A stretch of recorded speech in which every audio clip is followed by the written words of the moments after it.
ভগবান বিষ্ণু এবং ভগবান শ্রীকৃষ্ণের হাতে যে অস্ত্রটি দেখতে পাওয়া যায় তার নাম হলো সুদর্শন চক্র। সুদর্শন কথাটির মানে হলো সুন্দর দেখতে, অর্থাৎ ভগবান শ্রীকৃষ্ণের এই অস্ত্রটি যেমনই সুন্দর তেমনই ভয়ঙ্কর।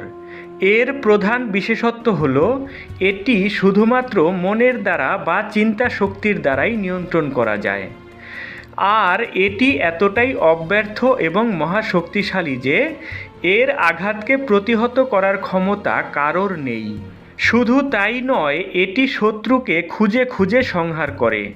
শত্রু যেখানেই লুকিয়ে থাকুক, সুদর্শন চক্র তাকে খুঁজে বের করবেই এবং লক্ষ্যভেদ করে পুনরায় নারায়ণ বা শ্রীকৃষ্ণের কাছে ফিরে আসবে।